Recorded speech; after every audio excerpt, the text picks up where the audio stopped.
Michael Turner survived 7 bullets in his own driveway, but what he discovered after waking up was even more deadly than the attack itself. Claire Turner looked like a grieving wife at the hospital, but beneath her tears hid a secret that would shatter everything Michael believed. Daniel Ross was supposed to be just an affair, but his obsession turned into a plan for murder that spun completely out of control. Michael Turner walked out of the hospital alive, but he didn't return home as the same man. He returned with a fury that could not be contained. Claire and Daniel thought the story would end with Michael's death, but the true ending was far darker than either of them imagined. Michael Turner was the kind of man people described as steady, dependable, and almost too good to be true. He worked long hours as an insurance adjuster, a job that demanded patience and precision, and he carried those same qualities into his personal life. Neighbors on the quiet suburban street where he lived with his wife often waved at him as he mowed the lawn on weekends or carried groceries into the house. He was the type who remembered birthdays, who volunteered for community fundraisers, who never forgot to shovel snow from the sidewalk so no one slipped. To anyone who only saw the surface, his life was the picture of stability. He had worked his way up from nothing, carefully building a career, buying a home, and marrying a woman who seemed to complete the picture. Claire Turner was striking. Tall, graceful, with a soft voice that could easily charm strangers, she often drew attention at neighborhood gatherings. Where Michael was serious and steady, she was playful and restless. She enjoyed the spotlight in ways Michael never did, preferring to draw others into conversation while he stood in the background, listening quietly. Their pairing seemed balanced, her energy softening his intensity, his reliability grounding her whims. At least, that's how it looked from the outside. Behind closed doors, though, the cracks had begun to show. Michael's long hours at work, though financially rewarding, left Claire feeling neglected. The predictable routines that comforted him felt suffocating to her. Their evenings often slipped into silence, Michael absorbed in paperwork or television, while Claire scrolled endlessly on her phone, craving a thrill she couldn't quite put into words. Over time, she began to drift emotionally, and the warmth that had once defined their marriage cooled into something distant and polite. It was during one of those lonely stretches that Daniel Ross entered her life. Daniel wasn't like Michael. He was unpredictable, the kind of man who lived in the moment without worrying about consequences. He worked sporadically, never holding down a stable career, but he carried himself with a confidence that drew Claire in. He was reckless, bold, and thrilling in a way her husband never could be. What began as casual encounters soon spiraled into a full-fledged affair. Claire told herself it was temporary, a way to fill the emptiness she felt. But Daniel fed her the kind of attention she longed for. With him, she felt desired and alive. Daniel, however, wasn't content with being a secret. He grew impatient with Claire's hesitation, constantly pressing her about why she stayed in a marriage that seemed loveless. At first, she brushed him off, insisting she couldn't just walk away. But the more she wavered, the more insistent Daniel became. He despised Michael without ever having met him, resenting the role he played in keeping Claire out of reach. He began to talk not just about leaving Michael, but about eliminating him altogether. Claire recoiled when Daniel first hinted at it. She insisted that wasn't what she wanted, that divorce might be an option someday, that things were complicated. But Daniel didn't back down. He painted vivid pictures of a future where they could be together openly, free of the constraints and lies. He framed Michael as the obstacle standing between them and happiness. What started as whispers turned into arguments, with Daniel accusing Claire of cowardice whenever she resisted. For Claire, the affair became a dangerous trap. She wanted the thrill Daniel gave her, but she also wanted the safety and stability Michael provided. She told herself she could manage both worlds, balancing the risk with secrecy. But she underestimated how much control Daniel had over her now. He had become possessive, unpredictable, and more dangerous with each passing week. The excitement she once felt in his presence began to twist into fear, though she kept returning to him, unable or unwilling to break the cycle. Michael noticed the changes in his wife, but he chalked them up to stress. He told himself she was tired, that perhaps she was going through a phase.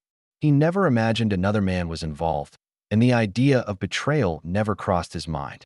To him, Claire was still the woman he had vowed to love and protect. and he trusted her completely. That trust blinded him to the warning signs, leaving him vulnerable in ways he couldn't comprehend. As the weeks slipped by, the quiet suburban home that looked so perfect from the outside became a stage for a growing storm. Claire smiled at Michael across dinner tables, laughed politely at neighbors' jokes, and carried herself as though nothing was wrong, all while her secret life spun further out of control. Daniel's influence tightened around her like a noose, and the thought that Michael might one day discover the truth only added to her anxiety. What no one knew was that a plan was already forming, one that would soon shatter the illusion of perfection that surrounded Michael's life. The cracks behind closed doors were widening into something far more dangerous, and the man who seemed untouchable was about to face the darkest betrayal of all. Michael Turner never saw the danger coming. On that particular evening, the quiet rhythm of his routine felt no different than any other day. He left work later than usual, the office lights dim as he gathered his papers and tucked them neatly into his worn leather briefcase. The roads were nearly empty as he drove back through familiar streets, radio murmuring faintly in the background. The neighborhood where he lived had always given him a sense of comfort. It was lined with tidy lawns and flickering porch lights, a place where children rode bicycles in the afternoon and families waved to each other across driveways. To Michael, it was the symbol of everything he had worked hard to build: peace, order, safety. What he did not know was that safety had already been ripped from his life. Claire had spoken to Daniel earlier that day. Her voice trembled as she told him she couldn't go through with it, that everything had gone too far. But Daniel was already set on what he believed had to be done. In his mind, Michael's existence was the wall blocking their future. He had watched Michael's routines for weeks, studying when he left, when he returned, and how little he seemed to notice his surroundings. Tonight, Daniel crouched in the shadows near the Turners' driveway, his heart racing, his hands gripping cold steel. The sound of Michael's car pulling in sent a jolt through him.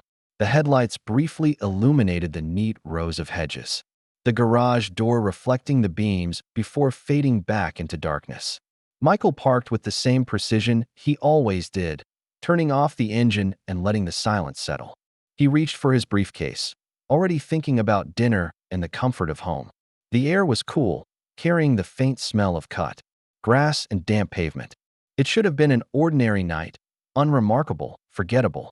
Instead, it became the moment his life splintered into before and after. As Michael opened the door and swung his legs out, the first shot rang out. It cracked through the stillness, louder than thunder, striking him squarely in the shoulder. His briefcase tumbled to the ground, papers scattering across the driveway. Shock froze him in place for a split second before the next shots followed, rapid and merciless. Each impact tore through his body, sending him crashing onto the concrete. He felt the air ripped from his lungs, the warmth of blood spreading beneath him. 7 shots in total, everyone meant to end him. The shooter didn't stay to watch. Daniel bolted into the darkness, his footsteps fading quickly as he vanished into the night. For a moment, there was only silence again, broken only by Michael's shallow, ragged gasps. He lay sprawled across his driveway, his mind flickering in and out of consciousness, his body refusing to obey his desperate will to move.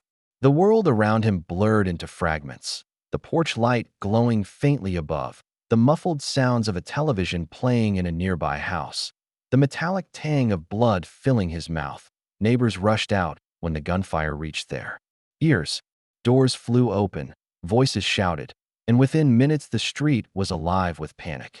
Someone screamed Michael's name. Another dialed emergency services with trembling hands. The sight of him on the ground, riddled with bullets, left them stunned. No one could comprehend how such violence had struck in their quiet community. The ambulance arrived quickly, its red lights washing over the scene as paramedics worked furiously to stabilize him. They cut away his shirt, revealing the devastation of 7 wounds. His pulse was weak, his breathing shallow, but it was still there, a flicker of life where none should have remained. They lifted him onto the stretcher, rushing him inside the vehicle as the sirens wailed into the night. At the hospital, doctors prepared for the impossible. They fought to stop the bleeding, their hands moving with practiced urgency. Hours stretched into the early morning as surgeons worked to save what little remained of Michael's battered body. His condition was dire. The bullets had torn through flesh, muscle, and bone, leaving a trail of destruction few could have survived. When the operation ended, Michael slipped into a coma, machines now doing the work his body could not. News of the shooting spread rapidly through the town. Friends, neighbors, and co-workers spoke in disbelief, struggling to understand how a man like Michael had become the target of such ruthless violence. Reporters gathered outside the hospital, cameras flashing, while whispers filled the air about possible motives. Many speculated it was a robbery gone wrong, though nothing had been taken. The randomness of it unsettled everyone, fueling rumors and fear. Claire appeared devastated, her tears convincing to those around her. She clutched tissues in trembling hands as she sat in the hospital waiting room, telling anyone who asked that she couldn't understand why someone would want to hurt her husband. Outwardly, she was the picture of a grieving spouse. Inwardly, she battled panic. She had hoped, even begged, that Daniel would not follow through, but now the reality was undeniable. The secret she had been carrying had just exploded into violence, and she feared what would happen if Michael ever woke to tell the truth. The investigation began immediately. Detectives combed through the neighborhood, questioning witnesses, analyzing shell casings, and reviewing security cameras from nearby houses. The attack's precision raised doubts about it being random. Whoever pulled the trigger knew Michael's routine, knew where he would be, and waited for the right moment. As suspicion grew, attention inevitably turned toward those closest to him. Michael's life now hung in a fragile balance. Doctors warned the family his chances were slim, that even if he survived, recovery would be long and uncertain. But what no one expected was that beneath the coma, beneath the broken body stitched together in a hospital bed, Michael's mind still carried fragments of that night.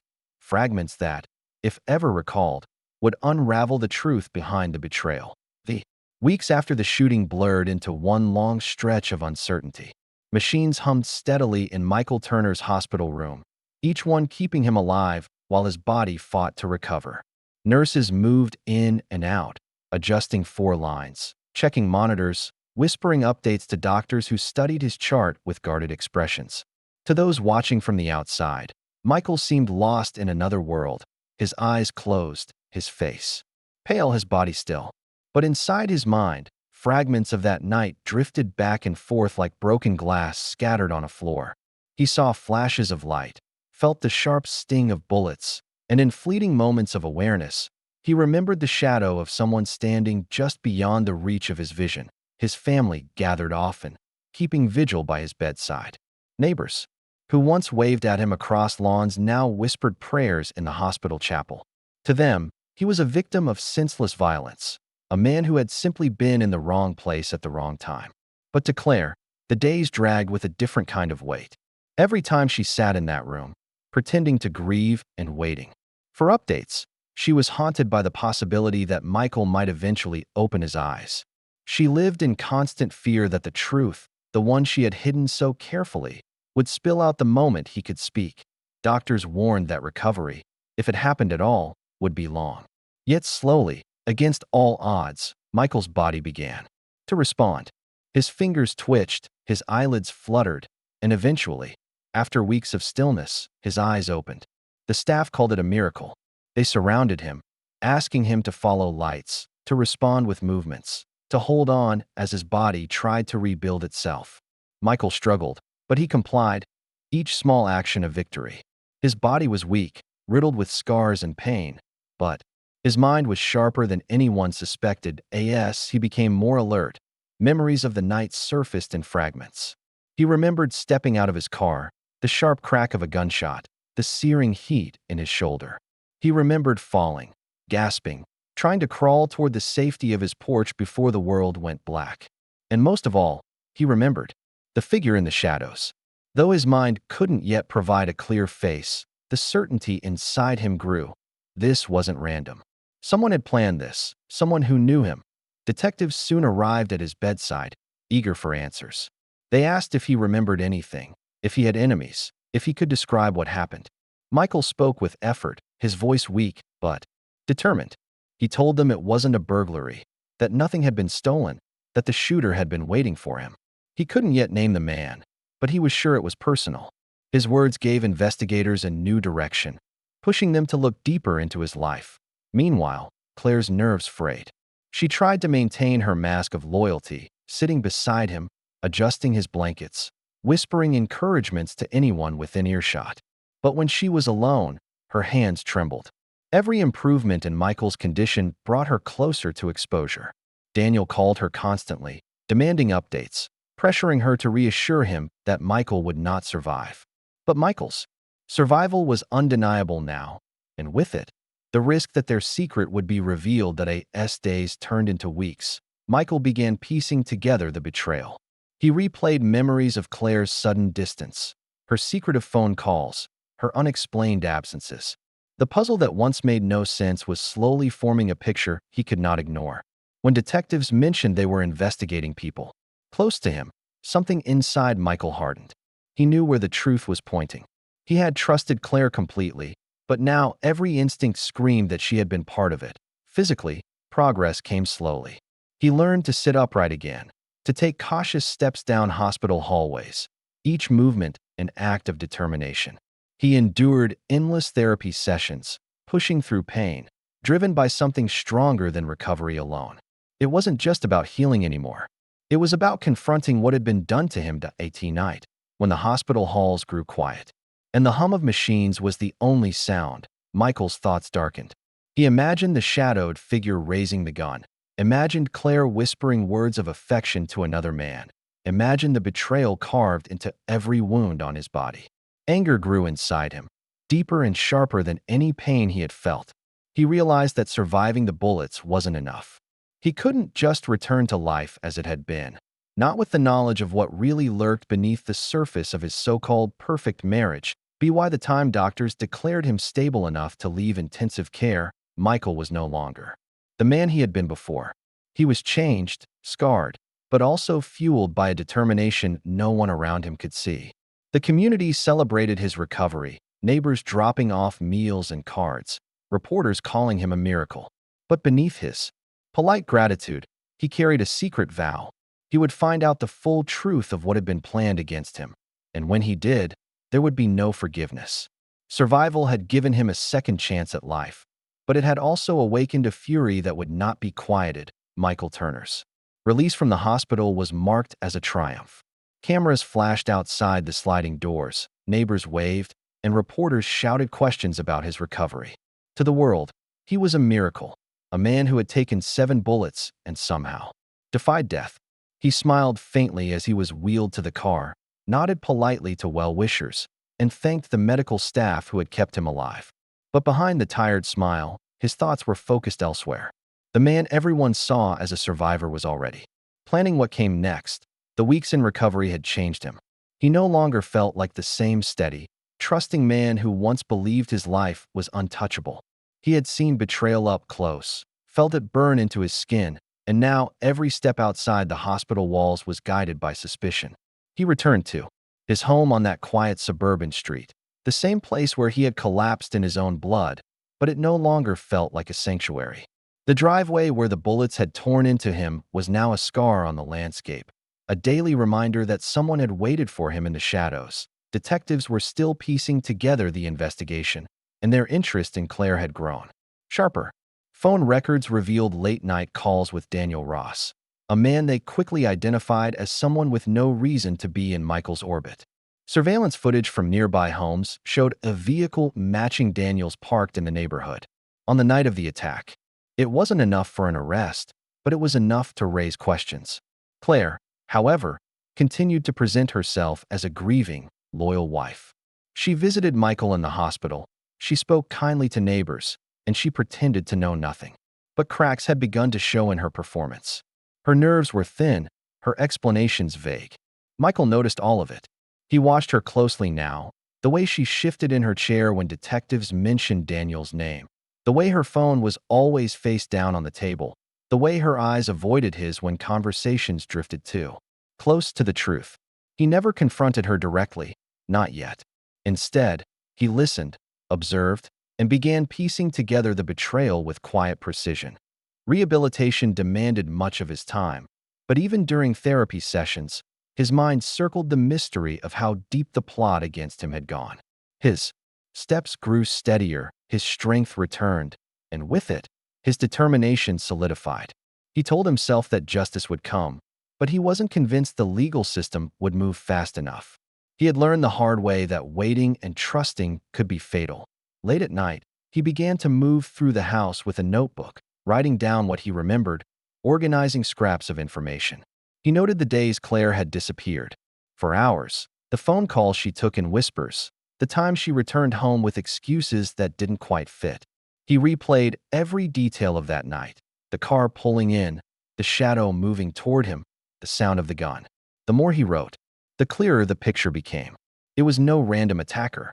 It was someone who knew his life, his schedule, his patterns. Detectives returned with more questions, pressing Claire harder each time. Michael listened carefully as she answered them, and though her words sounded convincing, he caught the hesitation underneath. Each careful lie confirmed what his instincts already screamed. She wasn't a bystander. She was part of it. Neighbors whispered now when they saw Claire outside. Rumors spread quickly in quiet communities, and the story of Michael's shooting had given them plenty to speculate about. Whispers of an affair began to circulate, fragments of truth that made Claire's facade harder to maintain. She avoided eye contact, avoided gatherings, avoided anything that might expose the truth. Michael, however, did the opposite. He leaned into the attention, smiling when neighbors greeted him, offering polite thanks when they mentioned his miracle. Survival. The more normal he appeared, the more Claire believed he still trusted her. It was a mask he wore well, a mask that gave him time. Daniel, meanwhile, grew desperate. Michael had survived, the investigation was circling him, and Claire was slipping from his control. He called her constantly, urging her to meet him, pressuring her to keep quiet. His impatience leaked into recklessness, and soon he was spotted near her workplace, caught lingering too close to the Turner home. Police noted the sightings, adding weight to their suspicions. Michael read the reports and felt the fire inside him grow hotter. Every night, as he lay awake in the bed he once shared with Claire, he replayed the betrayal. The thought of her conspiring with another man, of them planning his death while he worked to provide for her, twisted something deep. Inside him, survival alone was no longer enough. He wanted truth, but he also wanted retribution. The law might take its time, bound by procedures and evidence, but Michael was no longer patient. He had spent too long in hospital beds, too long stitched together by machines, too long trusting people who had betrayed him. It'd be why the time autumn leaves began to fall in his neighborhood, Michael's decision was made. He would not wait for justice to stumble toward him. He would find Daniel. He would uncover the full truth of Claire's betrayal, and he would make sure neither of them walked away untouched. To the world, he remained the miracle survivor, a man blessed with a second chance at life. But in the quiet moments when no one was watching, his eyes burned with something darker, something colder. The survivor was preparing to become something else entirely the night Michael Turner vanished. From his home, there were no signs of struggle, no hurried notes, no explanation left behind. His neighbors assumed he had taken a drive to clear his head, maybe even gone to stay with family for a while. After all, the trauma of surviving 7 bullets would weigh heavily on anyone. But Michael had not left for peace or rest.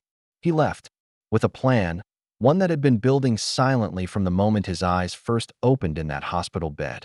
He had been patient, he had watched carefully, and now, at last, it was time to act. Claire's routine was easy to predict.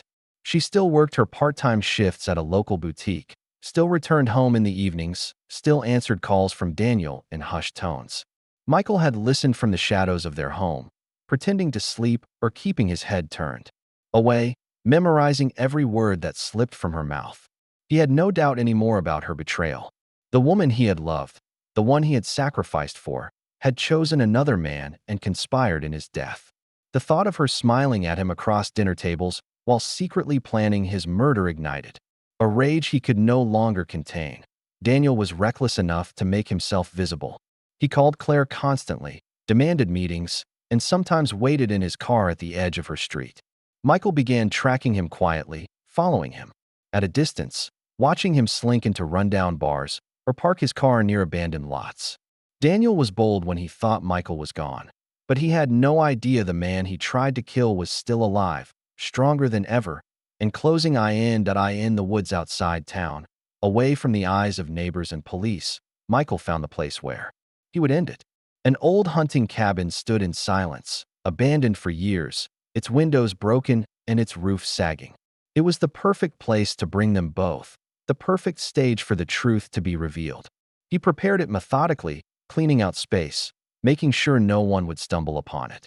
Each step he took was deliberate, his focus sharper than it had ever been. Claire's disappearance came first.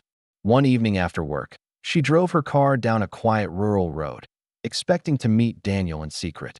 Instead, Michael was waiting. The confrontation was quick, silent, and final. He brought her to the cabin, her car left abandoned on the roadside. Another breadcrumb for police to follow.